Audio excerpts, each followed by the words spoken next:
মোবাইলের আসক্তি তোরে আগামী দিনে ভিক্ষার থালা তুলে দিবে, তুই ভিক্ষা করবি। আমি বলি ভিক্ষা করবি আব্বা, মনে রাখিস।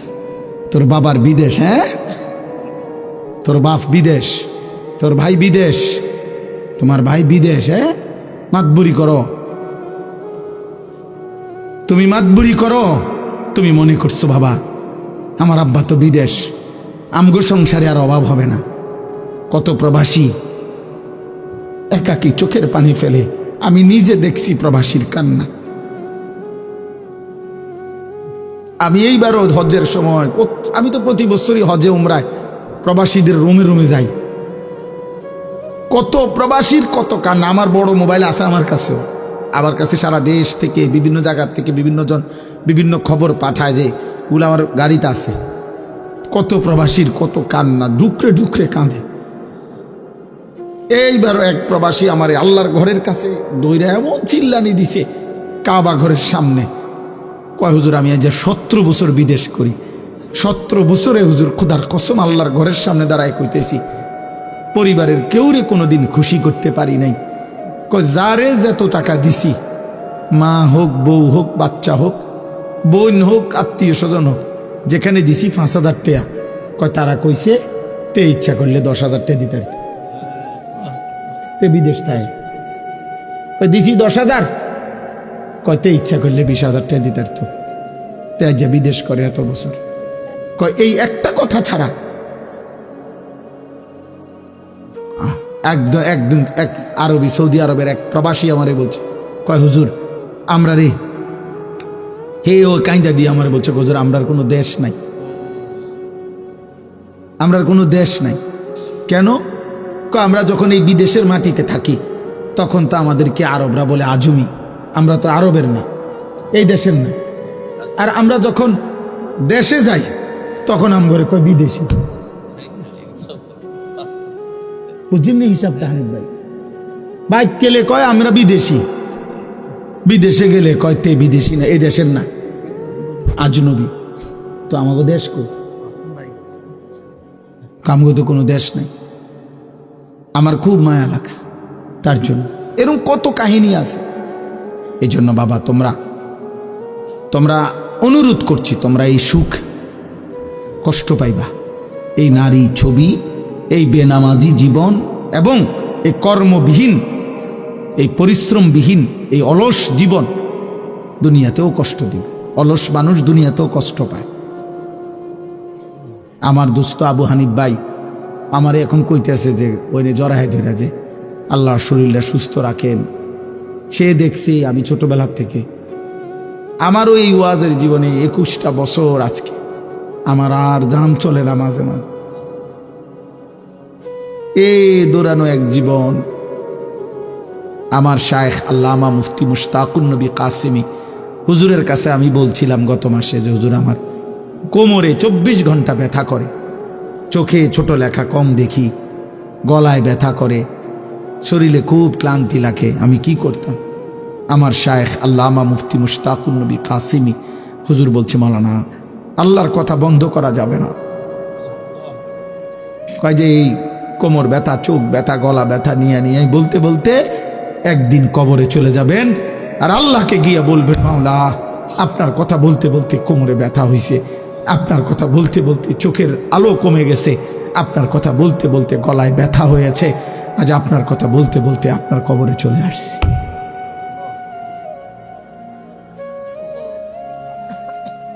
এজন্য দোস্ত, আমি ব্যক্তিগতভাবে কোনো প্রার্থী না, আমি কোনো নির্বাচনে দাঁড়াইছি না, আমার কোনো মার্কা নাই। থাক কেউ কথা বলেন না, বাহিরের কারণে চিন্তা করবো না, সাবধান, একদম চুপ। এটাও শয়তানের ওয়াসওয়াসা। আমার যারা মনোযোগে আছে মনোযোগ, বাহিরওয়ালা নিয়ে আর টেনশনের দরকার নেই। সবাই একসাথে ঠিক করতে হইব, এটা জরুরি না? জরুরি। কথা বলে না কেন? একজনকে আল্লাহর কথা বললে সওয়াব হয়? সওয়াব হয় না? একজনকে আল্লাহর কথা বললে সওয়াব হইতো না? তো খালাস, মনে করেন আমি একজনই বললাম, অসুবিধা কি? নিজের সাথেও যদি বুঝাপড়া করে কেউ তাহলেও সওয়াব হয়। ওয়াল তানজুর নাফসুম মা কদ্দামাত লিগাদ আল কাইয়িসু মান দানা নাফসাহু। নিজের সাথে বোঝাপড়াও যদি কেউ করে, কেউ নাই, আমি আমার মালিকের সাথে বোঝাপড়া করছি। আল্লাহ, নিজের উপরে নিজে একটু হিসাব করা, আমার গুনাহ কি পরিমাণ, নেকি কি পরিমাণ। আল্লাহ বলছে, বান্দা হিসাব কইরো, তোমার হিসাব আমি করতেছি, আমার আগে তুমি হিসাব করে নাও, তাইলে তোমার জীবন সুন্দর হবে। এই জন্য ভাই, আমি এই দুইটা আয়াত পড়ছি এই কথাই বলার জন্য যে আল্লাহ তাআলা আমাদেরকে শ্রেষ্ঠতম সম্পদ দিয়েছিলেন ঈমান। আমাদের কালেমা আমাদের সবচেয়ে বড় সম্পদ।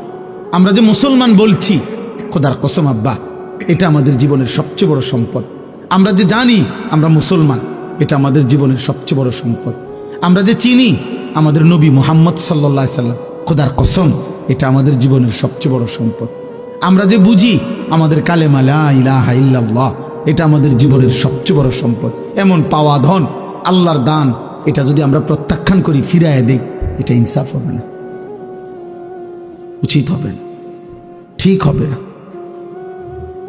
এমন নিয়ামত ফিরাইয়া দিও না আব্বা, এমন নবীরে ফিরাইয়া দিও না।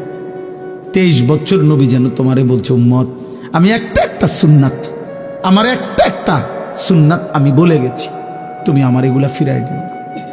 মিসওয়াক ফিরাই দিলা, তো কার সুন্নাত ফিরাই দিলা? দাড়ি ফিরাই দিলা, কারে প্রত্যাখ্যান করলা? কারে প্রত্যাখ্যান করলা বাপ? নবী সাল্লাল্লাহু আলাইহি ওয়াসাল্লামকে প্রত্যাখ্যান করলা। নবী বলবেন হাসরের দিন, উম্মত, আমি এত চোখের পানি ফেললাম, আমি তায়েফের রক্তে সারাটা শরীর রঞ্জিত করলাম, আমি উহুদের দান শহীদ করা খুনে রক্তে পড়েছিলাম, আমি ক্ষুধার কষ্টে পেটে পাথর বাঁধছিলাম, কোনো কিছুই তোর দিলটা নরম করতে পারলাম না। একটা মা যদি এটা বলে, ফুদ, আমি আজকে 3টা দিন তোর জন্য কাঁদতেছি, তোর বুঝি মনটা নরম হয় না? কোন স্ত্রী যদি বলে, স্বামী, আমি তোমার জন্য আজকে 12টা বছর চোখের পানি ফেললাম, আমি বুঝি তোমার দিলটা মনটা পাইলাম না?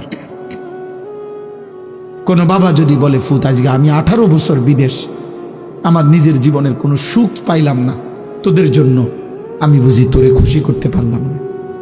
তো নবীজি বলবেন, বন্ধু, ইমানদার উম্মত, 23 বছরও বুঝি আমি দিলটা নরম করতে পারলাম না। আমার তায়েফের এত রক্ত বুঝি তোর চোখে পানি আনতে পারলো না। আফসুস বাবা, আফসুস, আফসুস। নবীজি সাল্লাল্লাহু আলাইহি ওয়াসাল্লামের একটা সুন্নাত, একটা আমল, আল্লাহর কোরআনের, আল্লাহর দ্বীনের আমাদের জন্য পাথেয়, আমাদের জন্য ঈমান আমাদের শ্রেষ্ঠ নিয়ামত, আমল আমাদের শ্রেষ্ঠ পরিচয়। গোলামি যার মধ্যে নাই, ইবাদত যার মধ্যে নাই, আমল যার মধ্যে নাই, নবীর সুন্নাত যার মধ্যে নাই, তার মুসলমান পরিচয় বলার কোনো অধিকার নাই। আমরা কিতাবে পড়ছি, ইমাম বুখারী রাহমাতুল্লাহি আলাইহি, আল্লাহর কোরআনের পরে এই পৃথিবীর সর্বশ্রেষ্ঠ কিতাব যেটা বুখারী শরীফ, এটার যিনি লেখক হাদিসের এই কিতাব, ওনার জীবনীতে স্পষ্ট আছে, উনি নিজে বলছেন, এই হাদিস সংগ্রহ করতে গিয়ে মাইলের পর মাইল চলতে গিয়ে নবীজির হাদিস সংগ্রহ করার জন্য উনি বলছে, আল্লাহর কসম, আমাকে মাঝে মাঝে ক্ষুধার কষ্টে পথের ঘাস, রাস্তার ঘাস চাবাইয়া খাইতে হয়েছে। আমি নিজে কিতাবে এত পথের পর পথ সফর করছি যে আর কোনো রকমের খাবারের ইন্তজাম করতে পারি নাই, ঘাস চাবাইয়া খাইছি, ঘাস চাবাই। এই জন্য বললাম, এই ইতিহাস অনেক, আল্লাহর কোরআন এবং নবীর সুন্নাহ, এখান থেকে কিছু পাইতে হইলে অন্য সব ধরনের পড়ালেখার মতো আচরণ করলে হবে না। অনেক বেশি মনোযোগ, অনেক বেশি আগ্রহ, আন্তরিকতা চাই। আমাদের জীবনের পরিবর্তন হয় না এই কারণ। প্রত্যেক বছর, এক বছরে 52টা জুমা, এক বছরে 52টা জুমা শুক্রবার, তাহলে 52 জুমায় জুমার বয়ান হয়। ওলামায়ে কেরাম কম বেশি বলে, এভাবে যদি কেউ 30 বছর ধরে জুমার বয়ান শুনে, তাহলে কতগুলো শুনবে? 60 বছর ধরে শুনলে আজকে কতদিন আল্লাহর কথা শুনতেছে। এত দিন শুনবার পরও বুঝি আপনার এ কথা বুঝে আসে নাই যে বিড়ি খাওয়া উচিত না, এই কথা না বুঝছেন নামনে না? আপনি বিবেক দিয়ে ভাব, আপনি কি এই এত বছর ধরেও বুঝেন নাই যে গালি দেওয়া কথায় কথায় এটা অসভ্যতা, গুনাহ, পাপ? তাহলে আপনি যে এত বছর ধরে কি শুনলেন? আজকে এত বছরও আপনি বুঝলেন না যে টেলিভিশন দেখা, নাচ গান দেখা গুনাহ? কত বছর শুনলে বুঝবেন?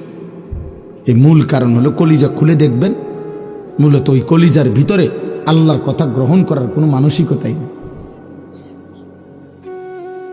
কোনো মানসিকতাই নেই। তার দিলের মধ্যে কোনো ফিকিরে নাই, আগ্রহই নাই। হাদিসের মধ্যে আছে, আল্লাহর নবী সাল্লাল্লাহু আলাইহি ওয়াসাল্লাম বলছেন, কিছু মানুষের দিল গাফলতি আর অবাধ্যতা করতে করতে কালকুজে মিরবাদান, এই নবীজি উদাহরণ দিয়া বলছে, সেটা এমন একটা কলস, এমন একটা পাত্র, পাতিল, কলসির মতো হয়ে যায় যেটা এরকম উল্টানো। এটা দেখাইলাম আর কিটা দিয়ে, এটা উল্টানো কলসের ন্যায় তার দিল হয়ে যায়, যেই উল্টানো কলসির উপরে আবার আলকাত্রা মাইখা দিছে, পিছলা বানায় দিছে, যার কারণে এক ফোঁটা পানি এখানে জমবে না। এটা যদি এরকম উল্টাইয়া রাখে, আটলান্টিক মহাসাগরের পানিও যদি এটার উপরে ঢালে, তো এটা তো কোনোদিন পুড়বে না। তো পানির কমের কারণে ইনি পড়ে না, নাকি উল্টানের কারণে? এটা নবীজি বুঝাইছে। রাসূলুল্লাহ সাল্লাল্লাহু আলাইহি ওয়াসাল্লাম বলছে, বহু নাফরমান গাফেল তার দিল এভাবে উল্টায় গেছে। লা ইয়ারিফু মারুফান ওয়া লা ইউনকিরু মুনকারান। ফলে একটা সময় জীবনটা এরকম হয়ে যায় যে কোনো নেক কাজই তার কাছে আর নেক কাজ হিসাবে মনে পড়ে না, কোনো গুনার কাজই তার কাছে আর গুনাহ মনে হয়। হাসতে হাসতে স্বাভাবিক মুডে, একদম স্বাভাবিকভাবে বিড়ি সিগারেট খাইতেছে, গালিগালাজ করতেছে, টেলিভিশন দেখতেছে, মানে একেবারে সহজ, এক হাতে বিড়ি, আরেক দিকে নর্তকী নাচে, আর দিয়ে মুখের মধ্যে অশ্রাব্য গালিগালাজ। মা, এটা কি ধরনের মানুষ? এটা মানুষ হলে জানোয়ার কোনটা? মানুষরূপী পশু কোনটা? পশু কোনটা? তাই বলে পরিচয় দিচ্ছে আমি মুসলমান, আইডি কার্ডেও লেখা ধর্ম ইসলাম, জন্ম নিবন্ধন সনদেও লেখা ধর্ম ইসলাম, কিন্তু মাথার চুল থেকে পায়ের নখ পর্যন্ত কোনো নমুনাও নাই। কিরে, তোর আল্লাহ কই, নামাজ কই, সেজদা কই, তোর পাক কই, না পাক কই? তুই যে রাস্তার পাশে কুত্তার মতো পেশাব করে পানি নাও না, তো কুত্তার তোর মধ্যে ব্যবধান কি? বেটা, জানোয়ারের মাঝে তফাৎ কোথায়? তো তুমি না বলে মুসলমান, হ্যাঁ, চিহ্ন কোথায়? কথা বলেন না। আপনি না বলে নবীরে ভালোবাসেন, আশেকের রসুল, আপনি তো বিড়ি খান কেন? এটা কিসের ভিত্তিতে? বিড়ি খাই না মিয়া, আপনি কোন নবীরে ভালোবাসেন? কথাটা একটু পরিষ্কার করলে ভালো আছিল, আমরা একটু শুনলাম। কোথাও দাঁড়াইয়া কন না। আজ 30 বছর ধরে যিনি সুদ খান, কিস্তি নেন, আপনি কোন নবীরে ভালোবাসেন? কদ্দুর কনসে দাঁড়াইয়া কন, কদ্দুর কথাটা পরিষ্কার হই। হ্যাঁ, যার ঘরে প্রতিদিন রঙিন টেলিভিশনে নর্তকী নাচে, আপনি কোন নবীকে ভালোবাসেন? আপনি একটু কোন কথাটা কোন, বুঝায় বলেন মিয়া। এজন্য বললাম, দিল যদি উল্টে যায়, খোদার লানত পড়ে যায়। এবার আর আটলান্টিক মহারে কিসের প্রধান বক্তা, প্রধান আকর্ষণ? আশরাফি কি আর আবু হানিফ কি? সারা পৃথিবীর মৌলবী বেটা তোমারে বাইকটা দিল তো তোমার কলিজা নড়বে না। তোমার তো কলিজাই নাই, তোমার তো দিলে নাই, তোমার দিল তো উল্টে গেছে। এবার এক সাগর পানি দিল তো ওই মগ, ওই জগ, ওই বালতি আর পুড়বে না, কারণ এটা উল্টানো। এজন্য এই পরিমাণ গুনাহ করতে নাই, এই পরিমাণ আল্লাহর সাথে গাদ্দারি করতে নাই। আল্লাহ বলবে দুনিয়া তো চালাই দেবো বান্দা, কিন্তু দিল উল্টায় দেব। ওয়ালামু আন্নাল্লাহা ইয়াহুলু বাইনাল মারই ওয়া কলবিহি। কোরআন শরীফের আয়াত, সূরা আনফালের আয়াত। ইয়া আইয়ুহাল্লাযীনা আমানুস্তাজীবু লিল্লাহি ওয়া লির-রাসূলি ইযা দাআকুম লিমা ইউহয়িকুম। আল্লাহ বলেন, হে ঈমানদার, আল্লাহ এবং তার রাসূল যখনই আহ্বান করে ডাকে ইবাদত, আমল, সেজদা, বন্দেগীর জন্য তৎক্ষণাৎ সাড়া দিও, নগদ জবাব দিও। আল্লাহর ডাকে, নবীর ডাকে। কেন? লিমা ইউহয়িকুম। তাহলে আল্লাহর ডাকে সাড়া দিলে, নবীর ডাকে সাড়া দিলে, এই আহ্বান গ্রহণ করলে জীবন পাবে, জীবন, হায়াত পাবে, লাইফ হবে, জীবন পাবে। আল্লাহ বলেন দেরি করো না। কেন? হতে পারে আমি আল্লাহ ডাক দেওয়ার পরে দেরি করার কারণে আমি আল্লাহ তোমার মাঝে আর আমার আহ্বানের মাঝে, তোমার অন্তরের মাঝখানে আমি ব্যবধান করে দেব। তুমি মনে করছিলা কালকের থেকে ভালো হয়ে যাইবা, আমি সিদ্ধান্ত দিয়ে দিলাম আজকে রাইতে কবরে যাইবা।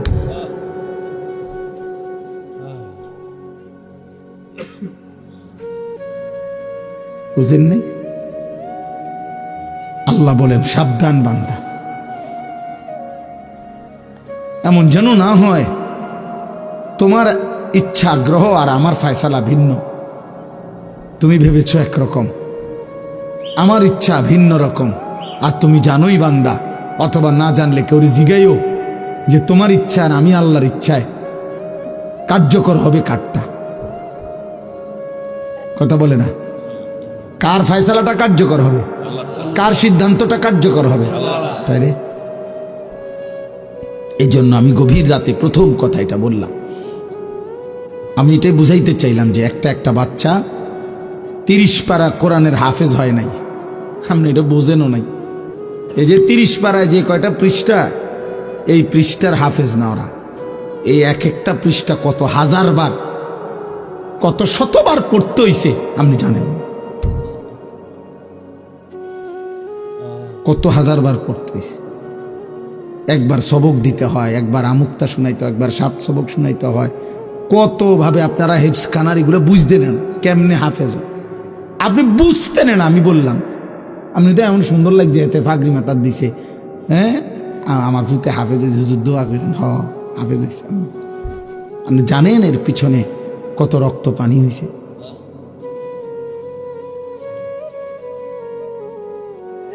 এই জন্য এটা অনেক বড় নিয়ামত, অনেক বড় নিয়ামত।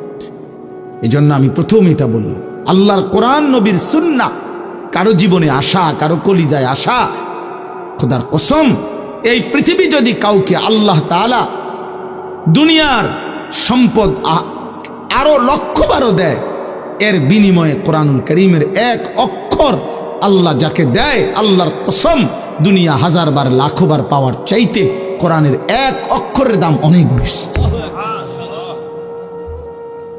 অনেক বেশি, অনেক বেশি। আপনি আন্দাজি, আমি তো আন্দাজ। আরে নবীজি বলছে, নবী সাল্লাল্লাহু আলাইহি সাল্লাম বলছে। আপনারা উদাহরণটা শুনেন তাহলে বুঝবেন, আপনারা ওইটা জানেন, বাকি আমি বলি এমনি বুঝাইয়া। নবীজি বলছেন, মান কারা আল কোরআন ওয়া আমিলা বিমা ফিহি, যে ব্যক্তি আল্লাহর কোরআন শিখলো অতঃপর তদনুযায়ী চললো, আমল করলো। এই জন্য তালেব ইলম যারা তোমরা দোস্ত, তোমরাও নিয়ত করবা যে আল্লাহ তাআলা জীবন ভর যেন কোরআনের ইজ্জত ধরে রাখার তৌফিক দেয়, যেন পৃথিবী কোনো দিন তোমার কারণে যেন কোরআন লজ্জিত না হয় যে কিরে হাফেজ সাহেব হইয়া তুই অনেরুম করস কা, হাফেজ সাহেব হইয়া তুই মোবাইল টিপস কেন, হাফেজ সাহেব হইয়া তুই ফতে ফতে টোটো করে ঘুরুস কেন, হাফেজ সাহেব হইয়া দুষ্ট শয়তান বন্ধুদের সাথে চলস কেন, এটা যেন কেউ না বলে। এই জন্য হাফেজ কোরআন ছেলে তোমাদেরকেও বললাম। তো চলেন, আল্লাহর নবী বলেন, মান কারা আল কোরআন ওয়া আমিলা ফিমা ফিহি, যে কোরআন শিখলো, কোরআন অনুযায়ী চললো, উলবিসা ওয়ালিদাহু তাজান ইয়াউমাল কিয়ামা।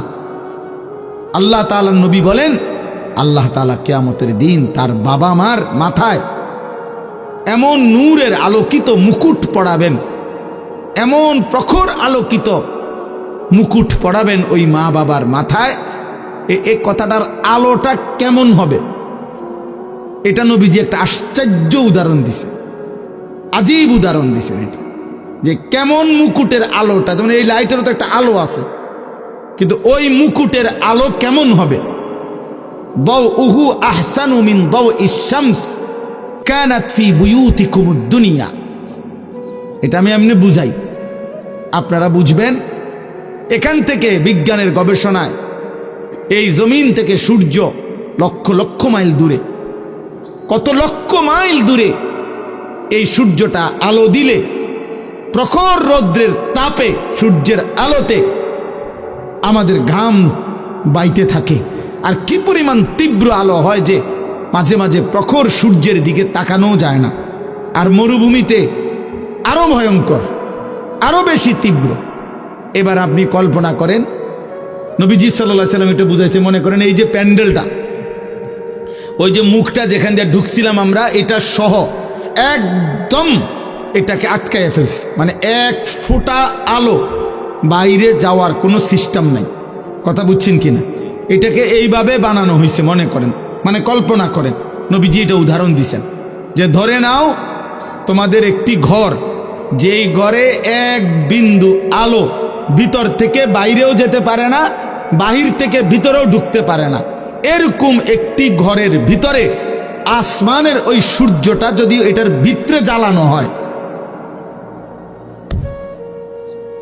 সুবহানাল্লাহ, লাউ কানাতিশ শামসু ফি বুয়ুতিকুমুদ দুনিয়া, যদি সূর্যটি রাখা হতো তোমাদের দুনিয়ার ঘরের ভিতরে, তাহলে এই আবদ্ধ ঘরে এই সূর্যটা যদি জ্বালানো হইতো, যেই আলোটা হতো, তুমি ভাবো তো সেটা কেমন আলো? বলেন এটা কি আলো? বুঝছেন না হিসাবটা? আল্লাহর নবী বলেন এমন তীব্র প্রখর আলো ওই মুকুটের হবে যেটা মা বাবাকে পড়ানো হবে। এবার নবীজি বলেন, এই পরের লাইনটা বলার জন্য মূলত বলছি, নবীজি বলেন ফামা জান্নুকুম বিল্লাযী আমিলা বিহাযা, অতএব উম্মত, যদি বাবা মার মুকুটের সৌন্দর্য উজ্জ্বলতা যদি এমন হয়, এবার তুমি আন্দাজ করো, আমি নবী আর বলতে পারলাম না, নবী নিজে বলতেছে, তুমি আন্দাজ করো যে কোরআন যে পড়ছে, যে কোরআন মতো চলছে, ওই হাফেজে কোরআনকে এবার আল্লাহ কি সম্মান দিবে, কি মর্যাদা দিবে, কি আলোকিত করবে, এবার তুমি কও। যদি বাবার মুকুট এমন হয়, যদি মায়ের মুকুট এমন হয়, তো ওরটা কি দেবে? সুবহানাল্লাহ।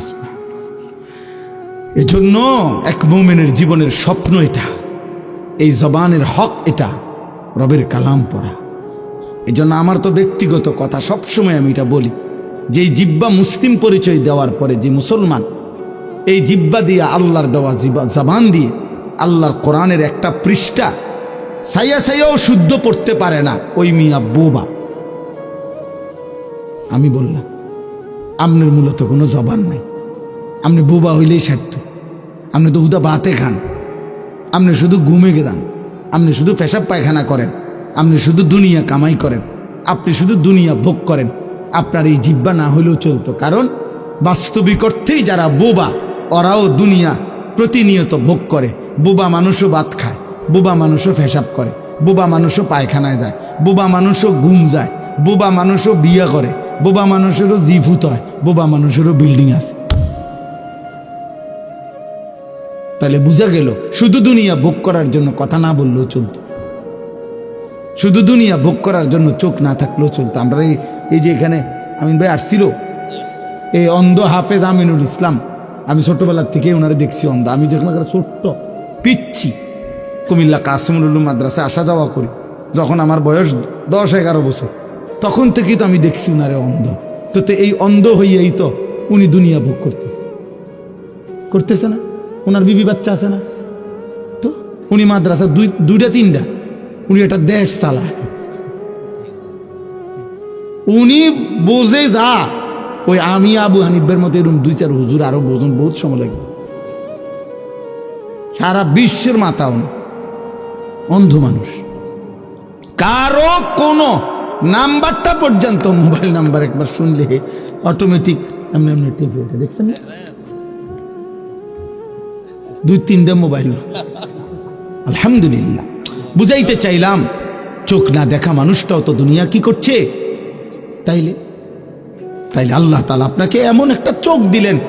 হায় মুসলমান, এই মুসলমান, 30 বছরে তুমি তোমার রবের কালাম দেখলা না?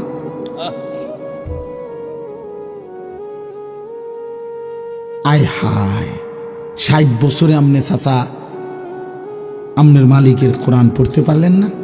এই জীবনটা বুঝি এই বনে বনে শেষ করে দিলেন। চা দোয়ানে বইয়া বইয়া, এই বন দিয়া চা দিয়া ভিজাইয়া। ছি ছি ছি ছি। অসংখ্য বুড়া মানুষ, হাইসা কি লাভ? অসংখ্য বুড়া মানুষের জিন্দিগিটা তো শেষ বয়সটা উনি চা দোকানের সাথে চুক্তি করে নিছে, ওয়াকফ করে দিছে চা দোকানদার, যে তোমার যে একটা চিকন টুল, এটা বইয়েও তো কোনো আরাম নাই, এটা একটা সোফা হইতো তা তো মন্ডারে বুঝাইতাম। চিকন টুল, এটার মধ্যে ঠিক মতো তো পিছনের সাইজ পুরাটা আঁটে না। এইটার মধ্যে বিকাল 3টা বা 4টায় আইয়া বইয়ে, এই যে আল্লাহর নাম লইয়া বইছে চাচা, রাত 9টা বাজে 10টা বাজে বাজ্জানের নাম। কি করেন চাচা এখানে বসে? কি করেন আপনি?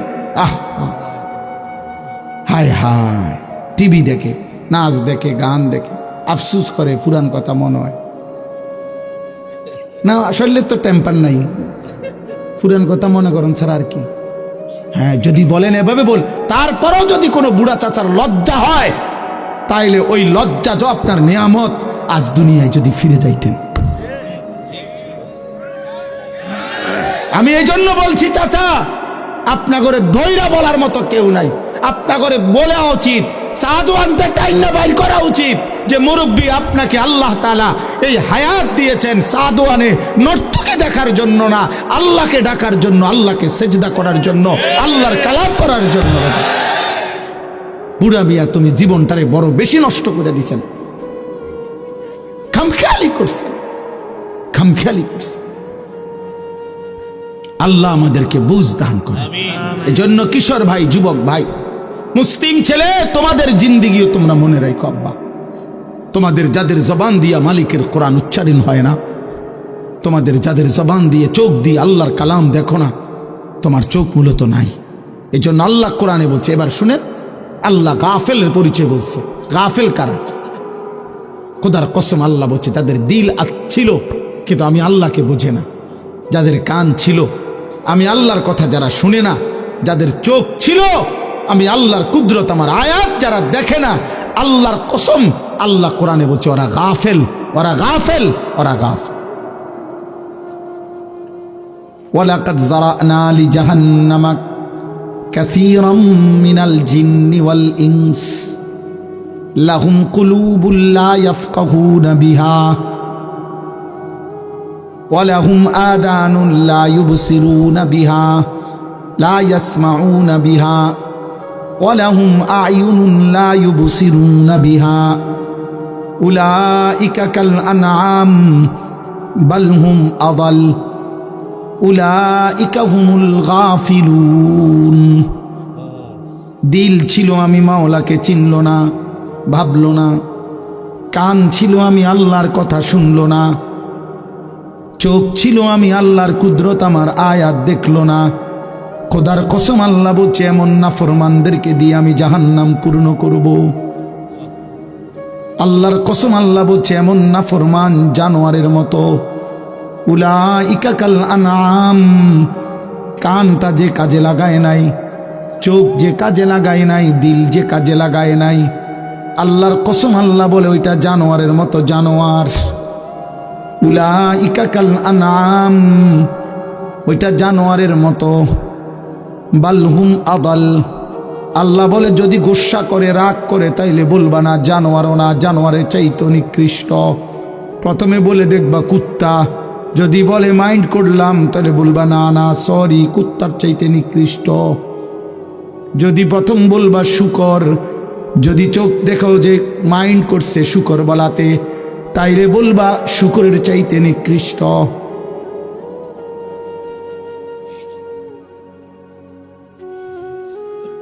প্রতিবাদ করেন তাহলে নামাই দেই। প্রতিবাদ করলে এক ডোজ নাইমা যাব। আপাতত বেনামাজি জানোয়ারের পরিচয় নিয়ে উঠো। আমি বললাম নওজোয়ান ছেলে, একটা ওয়াক্ত নামাজ আজকে যারা পড়ো নাই, আপাতত আনিসুর রহমান আশরাফির নাম মনে রাখো। আমি তোমার পরিচয় করাই দিলাম জানোয়ারের সাথে, জানোয়ারের পরিচয় নিয়ে উঠো। যাওয়ার পথে কুত্তা দেখলে কুত্তার লগে কথা কইও। যাওয়ার পথে কোন শুকর দেখলে ওর সাথে কথা বইল। অথবা আগামীকাল ভোরে যদি দিনে কোনো কুত্তারে দেখো, ওর সাথে তোমারে মিলাই নিও। দেখো কোনো পার্থক্য হয় কিনা। দেখবা বরাবর ও সেজদা দেয় না, তুমিও না। ও পাক নাফাকের ধার ধারে না। কুত্তার কোনো পাক নাফাক নেই। কুত্তার এই জন্য পেশাব করে পায়খানা করে পেশাবের পরে পানি নেওয়ার কোনো প্রয়োজন নেই, তার তো কোনো পাক। কুত্তার কোনো জায়েজ না জায়েজ নাই। বিরানি তো মুখ দেয়, পায়খানা তো মুখ দেয়। এই নাফরমানো মাকেও দেখে, বরের দিকেও তাকায় দেখে। আয় হায়, মানুষ নামের পশু এই জানোয়ার উলঙ্গ ছবিও দেখে। তোর কাছে তো কোনো পাক নাফাক নাই, তোর কাছেও তো কোনো জায়েজ না জায়েজ নাই আব্বা। তোর কাছেও তো কোনো হালাল হারাম নাই। মাকে দেখা তো হালাল, ভিন নারী দেখা তো হারাম। আপন বোনের দিকে তাকানো তো হালাল, কিন্তু মোবাইলের উলঙ্গ ছবির দিকে তাকানো তো হারাম। যার কাছে হালাল হারাম বরাবর, ও তো জানোয়ার, জানোয়ার, ও তো জানোয়ার। ওইটা স্পষ্ট জানোয়ার। মানুষ হওয়ার যদি কোনো প্রমাণ থাকে তোমার কাছে, তুমি বইল। বলে না, আমি তো পেশাব করি, ও জানোয়ারও পেশাব করে। না না, আমি তো ভাত খাই, জানোয়ারও খাবার খায়। তুমি আলাদা পার্থক্য করো। একজন দাঁড়াইয়া বইল। এখন বললে পারো, এখন কো। বেনামাজি তুমি দাঁড়াইয়া কর। চরিত্রহীন যুবক তুমি দাঁড়িয়ে বলো। নারী ছবি উলঙ্গ দৃশ্য দেখা যুবক, আমি তোকে বললাম জানোয়ার, তুই মানুষ প্রমাণ করো। এখন বিচার হইল। যদি প্রমাণ করো আমার বিচার হইল, আমি যাইতাম না। এখানে বিচার হইল, হয় ভিডিও হইল, অসুবিধা কি? আমি বললাম তোকে জানোয়ার, তুই মানুষ প্রমাণ করো। ইনসান কেমনে হইলা? ইনসান তো গোলাম কি জন্য বানাইছে আল্লাহ। এটা যদি কথাই না শোনা যায়, এটা দিয়া যদি মাইক্রোফোন, এটা দিয়া যদি আমি কথাই বলতে না পারি, আওয়াজই না যায়, তো মানুষ যে কোনো কেউ তো এটা বলবে, বেড়া তোর এটা মাইক্রোফোনও না, মাইক্রোফোনের জাতও না। তাহলে আল্লাহ বলছে মানুষকে আমি বানাইছি কেবল, এটা বানাইছেই মোবাইল, এটা কথা বলার জন্য। এটা কথাই শোনা যায় না, এটা তো বেটা মোবাইলও না, মোবাইলের জাতও না বেটা। তা আল্লাহ বলেন, বান্দা আমি মানুষকে বানাইছিলামই তো গোলামির জন্য, ইবাদতের জন্য, সেজদার জন্য বানাইছিলাম। অতএব যার কপালে সেজদা নাই, যার জীবনে ইবাদত নাই, এই বাবা তুই তো বেটা মানুষও না, মানুষের জাতও না। ওয়ালাকাদ যারানা লিজাহান্নামা কাসীরাম মিনাল জিন্নি ওয়াল ইনস।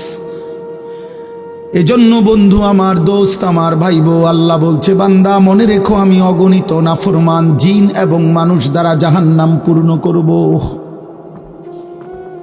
আল্লাহ বলছেন ওয়ালাকিন হাক্কাল কাউলু মিন্নি লাআমলাআন্না জাহান্নামা মিনাল জিন্নাতি ওয়ান নাসি আজমাইন। আল্লাহ বলে বান্দা হাসরের ময়দানে আমার চূড়ান্ত ফয়সালা করা হয়েছে। আমি সিদ্ধান্ত নিয়ে রেখেছি কোটি কোটি নাফরমান জিন এবং মানুষ দ্বারা জাহান্নাম পূর্ণ করব। আল্লাহ বলে এটা আমার সিদ্ধান্ত বান্দা, সিদ্ধান্ত। আমি জাহান্নাম পূর্ণ করব, লা আমলা আন্না জাহান্নাম। আল্লাহ বলেন আমি আমার কথার বর খেলাফ করি না, আমি আমার সিদ্ধান্তের ব্যতিক্রম করি না, আমি এর ব্যতিক্রম হবে না বান্দা, জাহান্নাম পূর্ণ করব। ইয়াউমা তুকাল্লাবু বুজুহুহুমুন নার।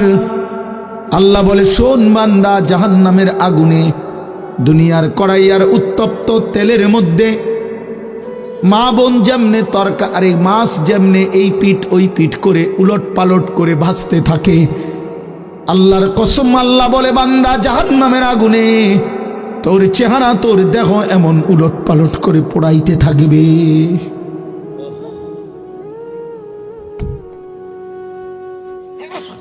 বুঝলা না বা মুসলমান পরিচয়ের কত দাম, ইমানের পরিচয়ের কত দাম। আমি গভীর রাত আর লম্বা করতে চাই না। ভাবলা না তোমরা, তোমরা আমরা বুঝাইয়া পারলাম না। এত মসজিদ, এত মাদ্রাসা, এত আলেম, এত আজান, এত কোরআন, তোমার বাবা দাদা 14 গোষ্ঠী সবাই মুসলমান, চারিদিকে এই সব কিছুকে তুমি বৃদ্ধাঙ্গুলি দেখায়া বেঈমান মুশরিকের মতো চুল রাখলা। ছি ছি ছি, এত এত আমরা সবাই তোমার দৃষ্টিতে পাগল ছাগল না? বলো বাবা, কাফের বেঈমানের মতো চুল রাখলা কেন? এই মুসলমানের বাচ্চা, একটা ওয়াক্ত নামাজ পড়লি না যারা, তো তোর সাথে আমাদের কি সম্পর্ক আব্বা? তোর বাবার সাথে কি সম্পর্ক? তোর মায়ের সাথে তোর কিসের সম্পর্ক? তোর ধর্মের সাথে তোর সম্পর্ক কি? ভোটার আইডি কার্ডে ধর্মের পাশে ইসলাম লিখছ কেন? আমরা বুঝি কেউ? আফসোসের বিষয় আছে, এত বিপুল পরিমাণ আমাদের কিশোর যুবক মুসলিম পরিচয়ধারী থাকার পরেও আজকে আমরা ইসলামকে বড় করে তুলে ধরতে পারছি না। গুটি কয়েক নাস্তিক, গুটি কয়েক মুরতাদ, গুটি কয়েক ইউরোপ আমেরিকার তাবেদার, ওরা আমাদের সংখ্যাগরিষ্ঠ মুসলমানের বাংলাদেশে প্রতিনিয়ত আমাদেরকে মসজিদ, মাদ্রাসা, হুজুর, মোল্লা, মৌলবী, আলেম, কোরআন আমাদেরকে বলে আমরা জঙ্গি, আমরা মৌলবাদী, আমরা ধর্মান্ধ। এই 5ই আগস্টের পরেও বাংলাদেশে বলছে যে নারীর অধিকার, নারীর অধিকার আল্লাহর কোরআনে যেটা বলছে এটা ইনসাফপূর্ণ হয় নাই, এমন বেঈমান 5ই আগস্টের পরেও বাংলাদেশে আছে। তোদের কারণে পারলাম না বেটা। বেঈমান জানে যারা যুদ্ধ করবে, যারা লড়াই করবে, যারা কালেমার জন্য জান দিবে, ইসলামের জন্য জান দিবে, সেই মুসলমানের যুবক তো নারী নিয়ে ব্যস্ত। ওরা জানে মুসলমানের সেই যুবক তো উলঙ্গ ছবিতেই পড়ে আছে, মুসলমানের সেই যুবক তো মদের আড্ডায়, জুয়ার আড্ডায়, অনলাইনের জুয়ার আড্ডায়। ওরে ফিরাবে কে? ওরে উঠাবে কে? মদের আড্ডা থেকে তুলবে কে? ওরে জুয়ার আড্ডা থেকে তুলবে কে? নারীর আড্ডা থেকে ওরে তুলবে কে? যাদেরকে দিয়ে স্বপ্ন দেখার কথা, যাদেরকে নিয়ে ইসলাম এগিয়ে যাওয়ার কথা, আজ তোমাদেরকে তো বেঈমান মদ, জুয়া, নেশা, নারী, ছবি, অশ্লীলতা, বেহায়াপনাতে ডুবাই দিছে।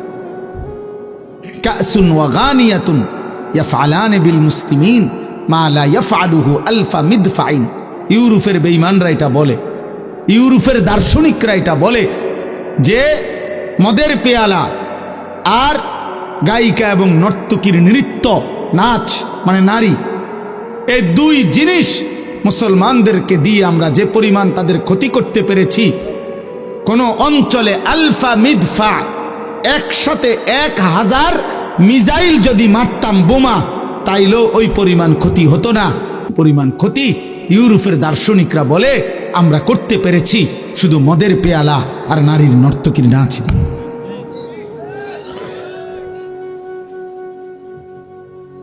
বোমা মারলে তো কোনো এক এলাকায় মারবে, এক অঞ্চলে মারবে, নর্তকী তো সব সারা দেশ জুড়াই দিছে, জিনা ব্যভিচারের ছবি তো সারা দেশ জুড়াই দিছে।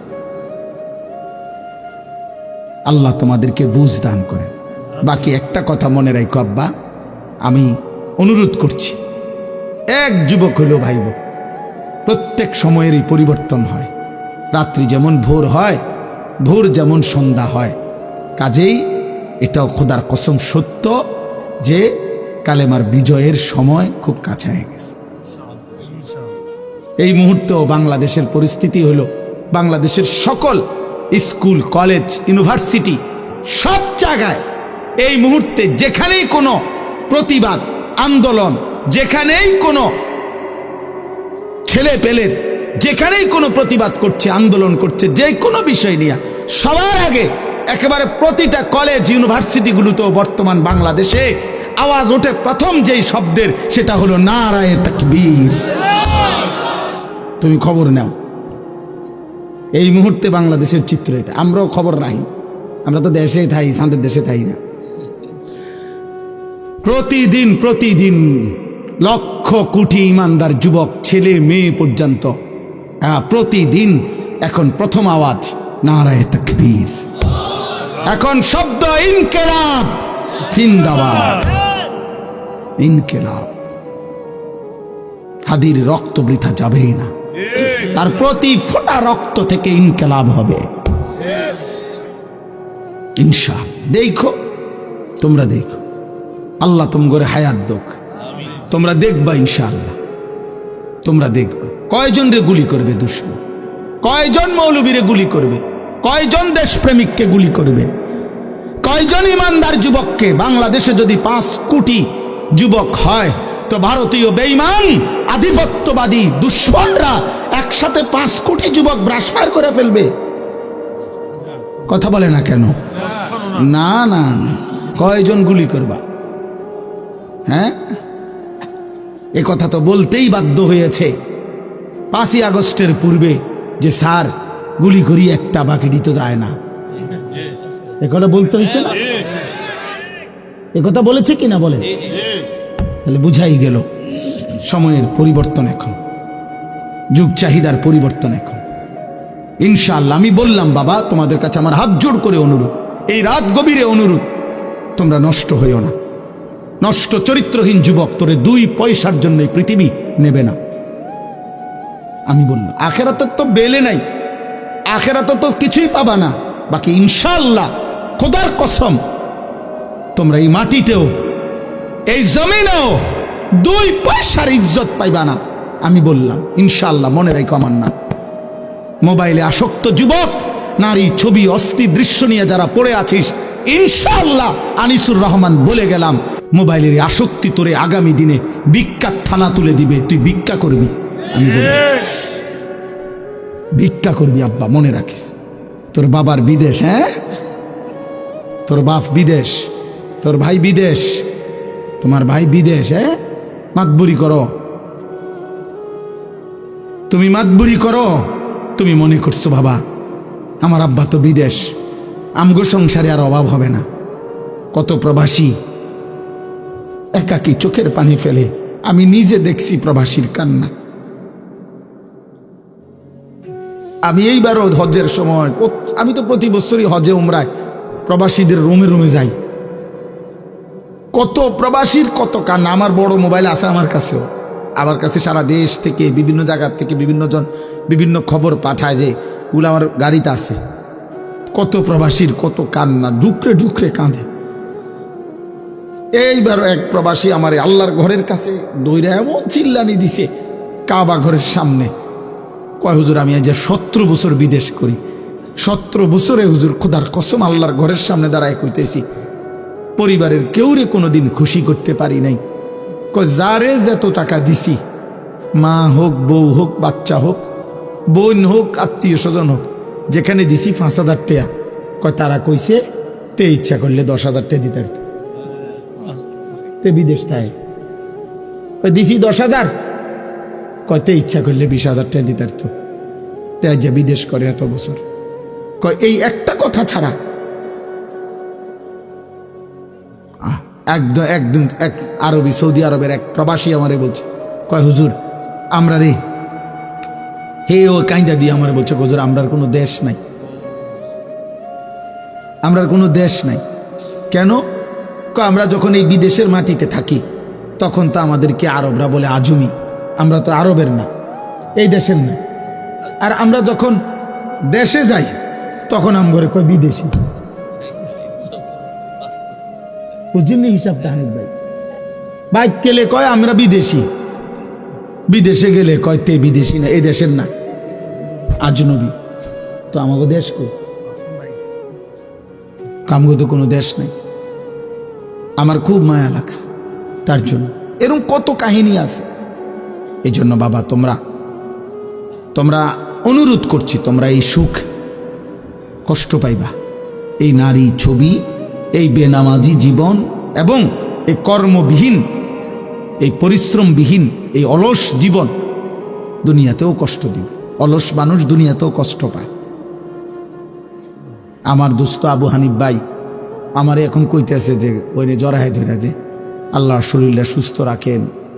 সে দেখছি আমি ছোটবেলার থেকে, আমারও এই ওয়াজের জীবনে 21টা বছর আজকে, আমার আর জাম চলে না মাঝে মাঝে। এই দৌড়ানো এক জীবন। আমার শায়েখ আল্লামা মুফতি মুশতাকুন নবী কাসেমি হুজুরের কাছে আমি বলছিলাম গত মাসে যে হুজুর আমার কোমরে 24 ঘন্টা ব্যথা করে, চোখে ছোট লেখা কম দেখি, গলায় ব্যথা করে, শরীরে খুব ক্লান্তি লাগে, আমি কি করতাম? আমার শায়েখ আল্লামা মুফতি মুশতাকুন নবী কাসেমি হুজুর বলছে, মাওলানা আল্লাহর কথা বন্ধ করা যাবে না। কয় যে এই কোমর ব্যথা, চোখ ব্যথা, গলা ব্যথা নিয়ে নিয়ে বলতে বলতে একদিন কবরে চলে যাবেন আর আল্লাহকে গিয়ে বলবেন, মাওলা আপনার কথা বলতে বলতে কোমরে ব্যথা হয়েছে, আপনার কথা বলতে বলতে চোখের আলো কমে গেছে, আপনার কথা বলতে বলতে গলায় ব্যথা হয়েছে, আজ আপনার কথা বলতে বলতে আপনার কবরে চলে আসছি।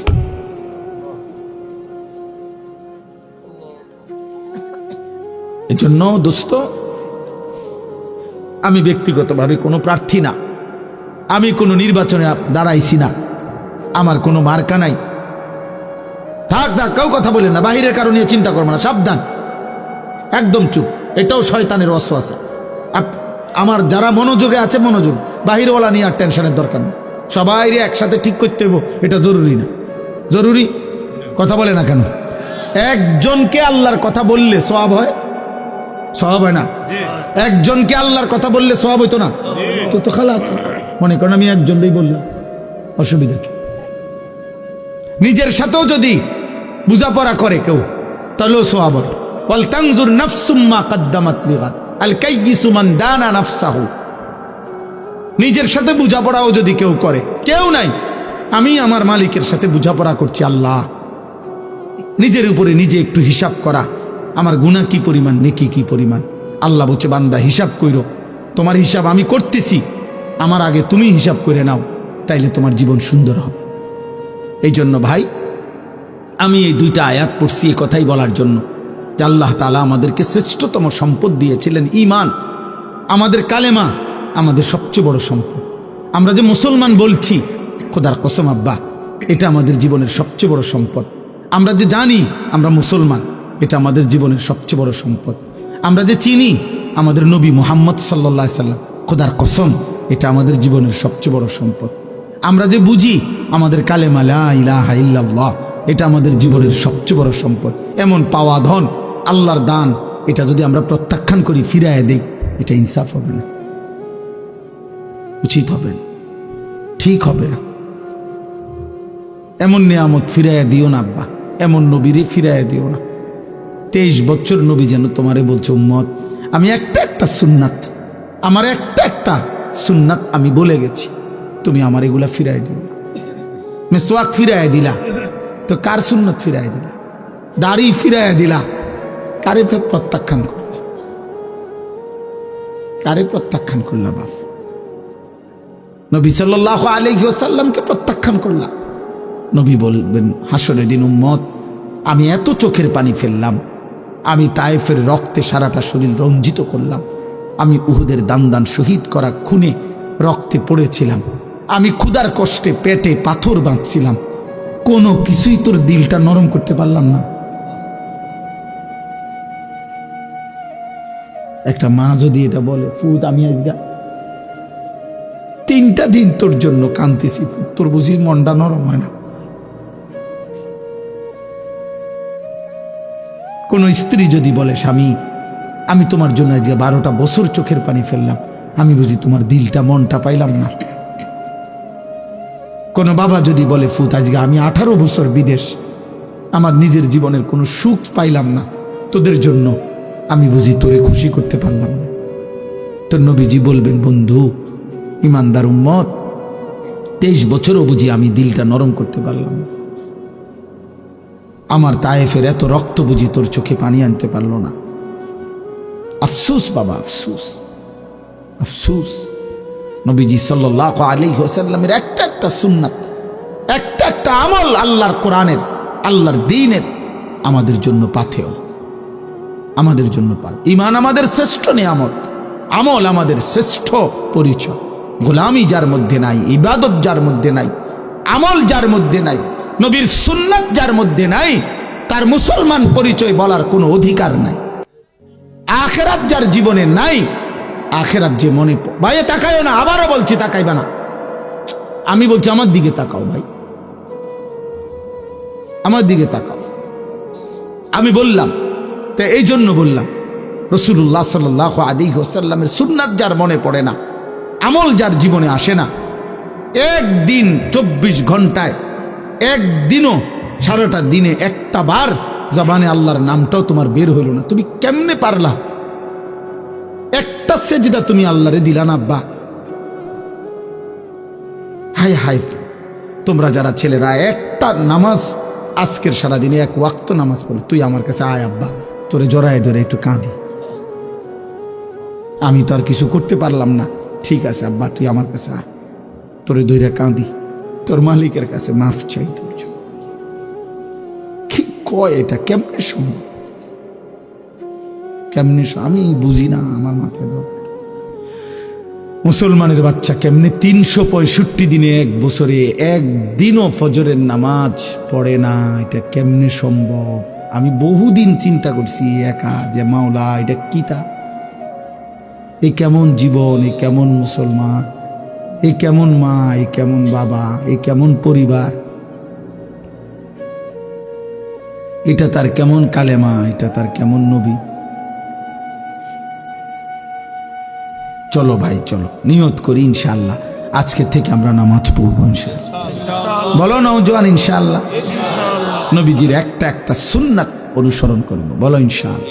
আমি প্রতিদিন এই বই বিক্রি করি, তালিমুস সুন্নাহ, আমাদের নবীজি সাল্লাল্লাহু আলাইহি ওয়াসাল্লামের জীবনের সমস্ত সুন্নাত, বাংলা ভাষায় এর চাইতে বড় প্রামাণ্য সুন্নাতের উপরে বাংলায় আর কিতাব নেই। আছে আরো ছোট ছোট, আমাদের নবীজির জীবনের 23 বছরের একেবারে বিন্দু বিসর্গ সমস্ত সুন্নাত এই কিতাবের মধ্যে আছে।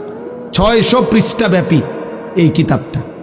আমাদের ঢাকা গাজীপুরের বাংলাদেশের একজন শ্রেষ্ঠ বুজুর্গ অধ্যক্ষ মিজানুর রহমান চৌধুরী, অনেক বড় শায়েখ, অনেক বড় কামেল আল্লাহওয়ালা, উনি অনেক আলেমদের সমন্বয়ে এই কিতাবটা লিখছেন।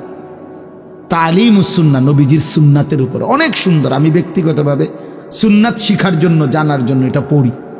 আমি আজকে 3 মাস 4 মাস ধরে হজরতের কাছ থেকে এগুলা কিতাব আইনা বিক্রি করি আমার সাদা গাড়িতে, 400 টাকা মূল্যে একটা আশায় বিক্রি করি।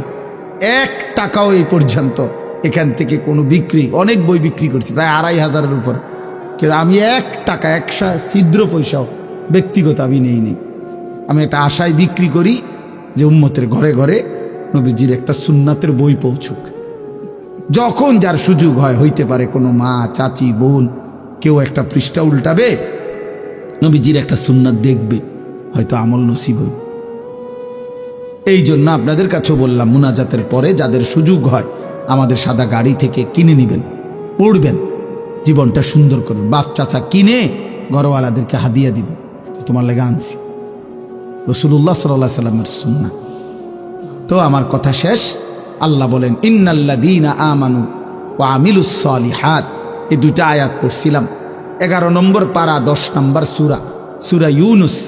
এই 2 আয়াতের তর্জমা এটাই। আল্লাহ বলেন যারা পূর্ণ ঈমানদার হয়েছে এবং সবগুলো নেক আমল করেছে, আল্লাহ বলেন আমি আল্লাহ ওয়াদা দিলাম ঈমান আমলের বরকতে ঝর্ণা ধারা বেষ্টিত নেয়ামতে ভরা জান্নাতে আমি আল্লাহ ঈমানওয়ালা আমলওয়ালা বান্দাকে আমি নিজে পৌঁছাই দিয়ে আসব।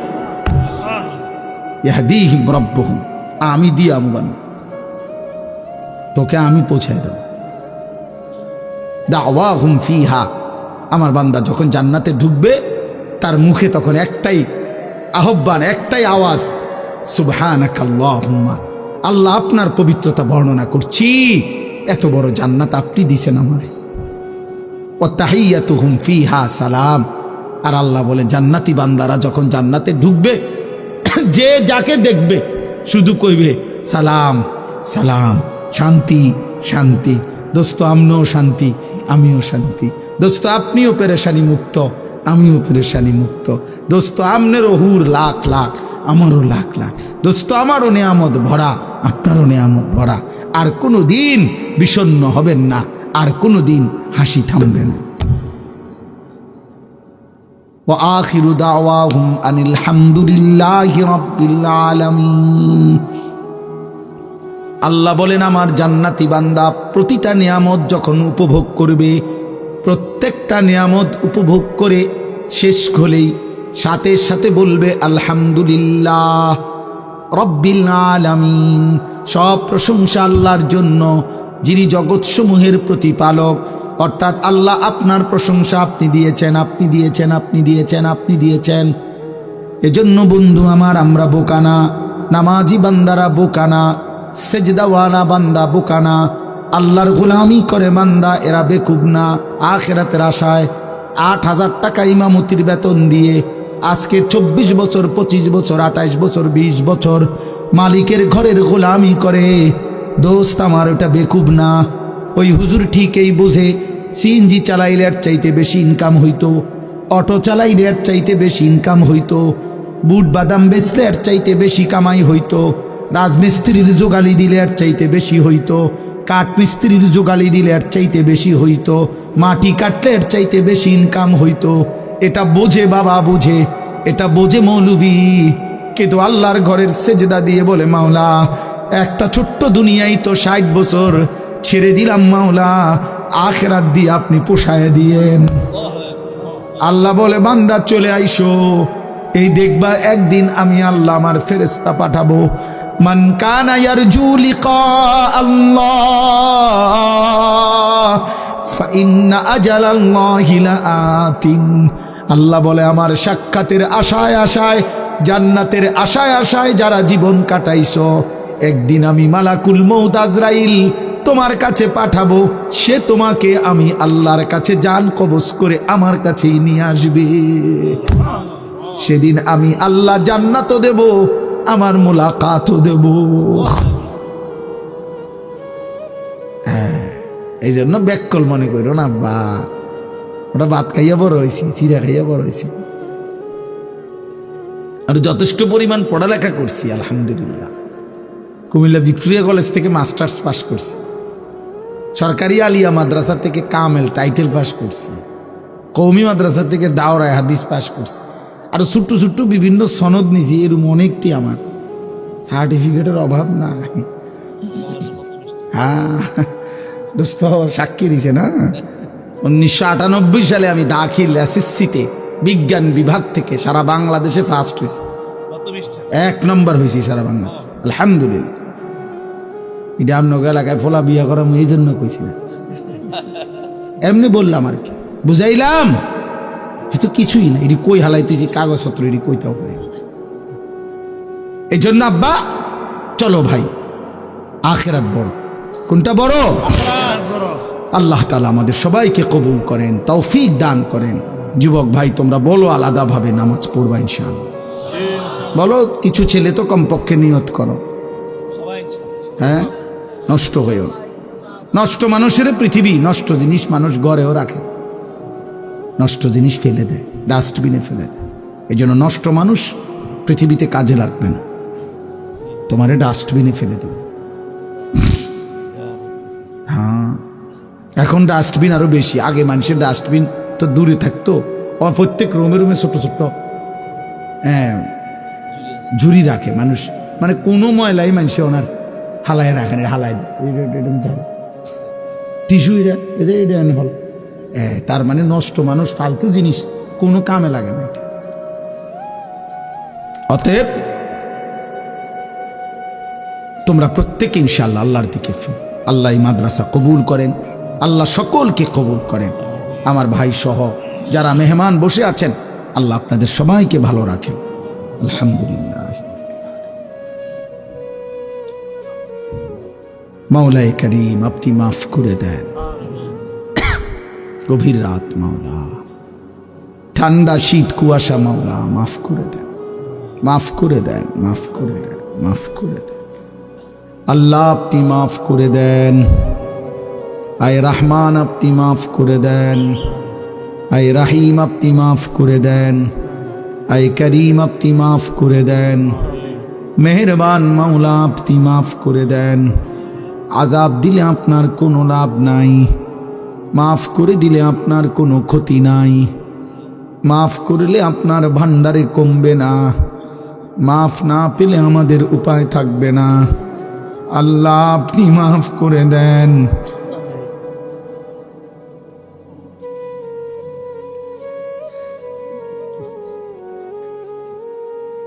হাত গভীরে মাফ করে দে। সারাদিনের ক্লান্ত শরীর নিয়ে মাওলা হাত উঠাইলাম,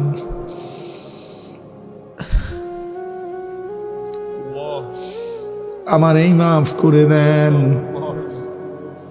আমার একটা একটা জওয়ান ছেলেদেরকে মাফ করে দেন।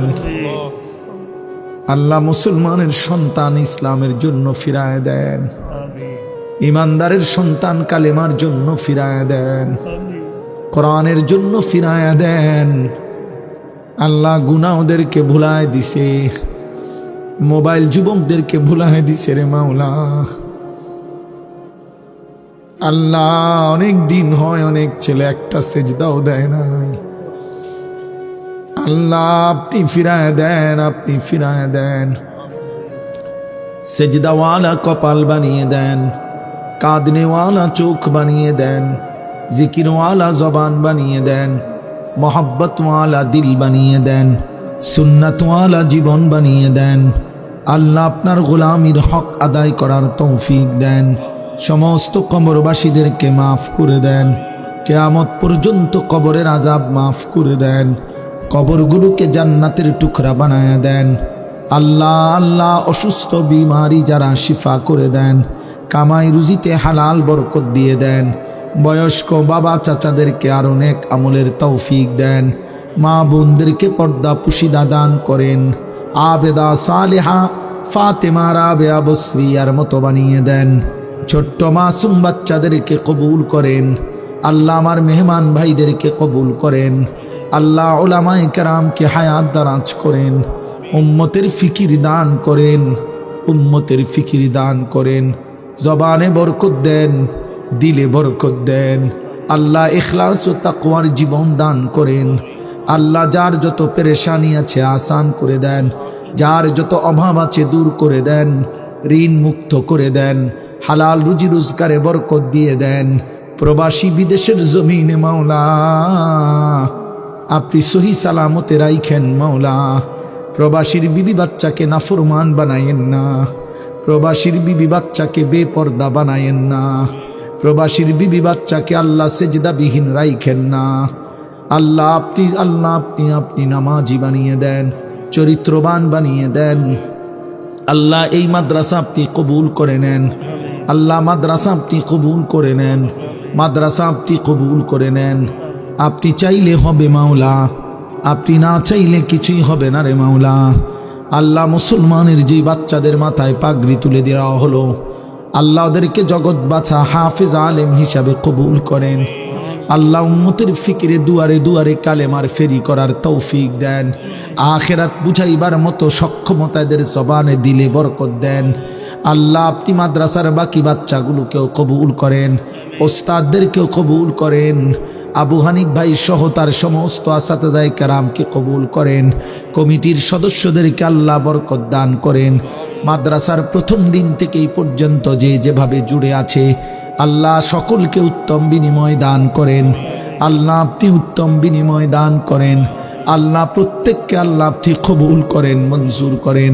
মাদ্রাসার জরুরত আপনি পূরণ করে দেন, অভাব দূর করে দেন। আল্লাহ আমার দেশকে নিরাপদ করে দেন। একজন ইনসাফকার ন্যায়পরায়ণ আদেল শাসক আমাদেরকে দিয়েন। কোনো জালেমের হাতে তুলে দিয়েন না, কোনো জালেমের হাতে তুলে দিয়েন না। বেইজ্জতি কইরেন না মাওলা।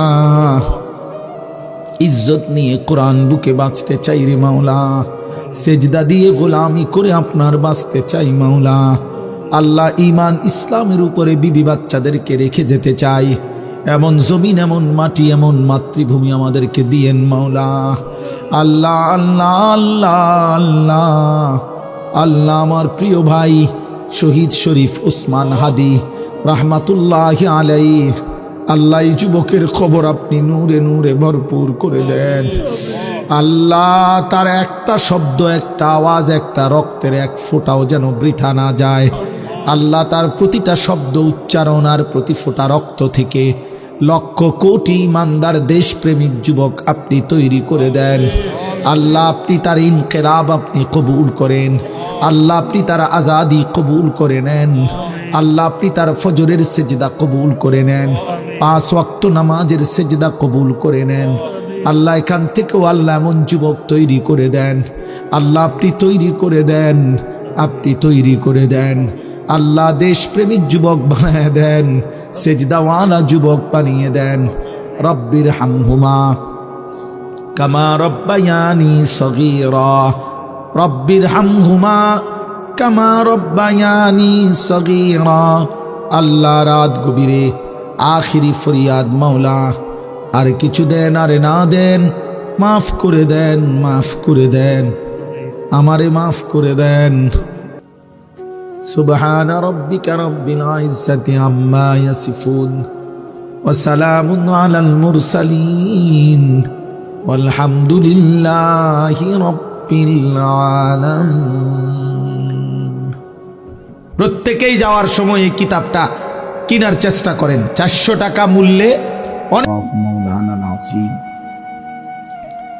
وقال نبينا صلى الله عليه وسلم قل آمنت بالله ثم استقم اللهم صل على محمد وعلى آل محمد كما صليت على إبراهيم وعلى آل إبراهيم إنك حميد مجيد اللهم بارك على محمد وعلى آل محمد كما باركت على إبراهيم وعلى آل إبراهيم إنك حميد مجيد سبحانك لا علم لنا إلا ما علمتنا إنك أنت العليم الحكيم الحمد لله আল্লাহ পাক রব্বুল ইজ্জত জুল জালাল ওয়াল ইকরামের ফজল কারাম, রব্বুল আলামিনের অপরিসীম ইহসান, মেহেরবানি, দয়া। আল্লাহ তাআলা আমাদেরকে আজ 9 জানুয়ারি 2026 রোজ শুক্রবার কুমিল্লা জেলা মুরাদনগর উপজেলাধীন কোরবানপুর হাফিজিয়া বড় মাদ্রাসার উদ্যোগে 10 জন হাফেজ ছাত্রের পাগড়ি প্রদান উপলক্ষে আজকের এই ওয়াজ ও দোয়ার মাহফিলে আল্লাহ তাআলাই আমাদেরকে আসবার বসবার, আল্লাহর জন্যই জমা হওয়ার তৌফিক দান করেছেন। আলহামদুলিল্লাহ। এইমাত্র আপনাদের সামনে 10 জন হাফেজ ছাত্রকে পাগড়ি প্রদান করা হয়েছে, আপনারা দেখলেন। মূলত আসলে হাফেজে কোরআন কিংবা হাফেজে কোরআনের বাবাদেরকে, অভিভাবকদেরকে মূল্যায়ন করা মানুষের পক্ষে কখনোই সম্ভব না। এই ফুল বলেন আর পাগড়ি বলেন আর মুসল্লা বলেন, এসব মিলাইয়া কোনো 1000 খানিক টাকা না। কিন্তু মূলত জাস্ট একটা প্রতীক ইজ্জতের। মহান আল্লাহ পাক রব্বুল আলামিন রাসূলুল্লাহ সাল্লাল্লাহু আলাইহি ওয়াসাল্লামের জবানে আল্লাহর কোরআনের যে ইজ্জত, সম্মান এবং হামিলে কোরআন যারা, কোরআন যাদের সিনার মধ্যে আছে তাদের যে সম্মান আল্লাহ উল্লেখ করেছেন, নবীজি উল্লেখ করেছেন, সেটা অনেক বেশি। সেটা আন্দাজও করা যাবে না। ছেলেরা মোবাইল হাতে ধরে ভিডিও রেকর্ড করা যায় না, আমি নিষেধ করলাম। স্বাভাবিকভাবে এটা তো আমার পরিচিত এলাকা, এটা জানার কথা, এজন্য এটা তো নতুন করে বলার বিষয় না। আমাকে তো কমপক্ষে তোমরা নওজোয়ান আশেপাশে দেখছো, একটা ছেলেও মোবাইল হাতে ধরে ভিডিও রেকর্ড করবা না, আমি নিষেধ করলাম। উপরে নিচে কেউ না, হুজুর পাবলিক কেউ না। এরপরে যারে দেখবো তারে বাইর করে দেবো, চলে যাইতে হবে।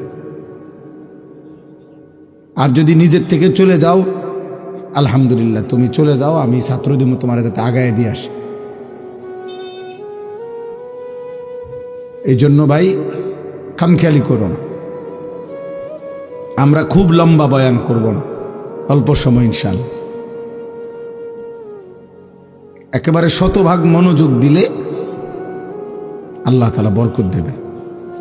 আমরা ছোটবেলায় যখন মাদ্রাসায় পড়ি, ওস্তাদদের মুখে শতবার আমরা এই উপদেশ শুনছি। আমাদের উস্তাদরা আমগরে বলছে, মাদ্রাসার জীবন কোরআন সুন্নাহর ইলম সাংঘাতিক আত্মমর্যাদা সম্পন্ন। ওই ভাই এই যে রিদম বন্ধ করে দেয়, যে খুব স্বাভাবিক অবস্থা। তো কোরআন সুন্নাহর এই ইলম গায়রতওয়ালা, আত্মসম্মানওয়ালা।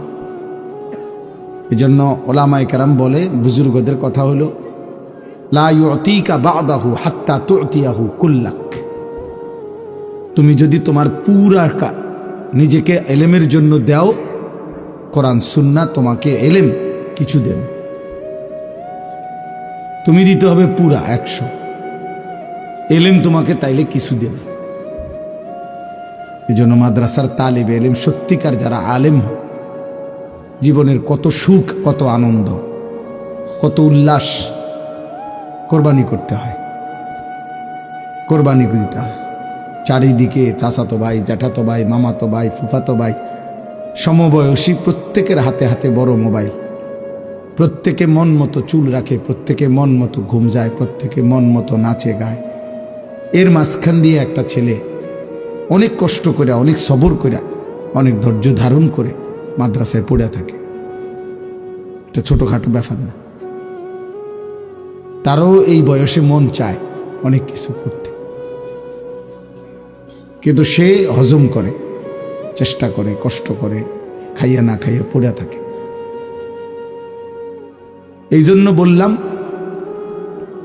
ইলমের জন্য অনেক বেশি কোরবানি করতে হয়।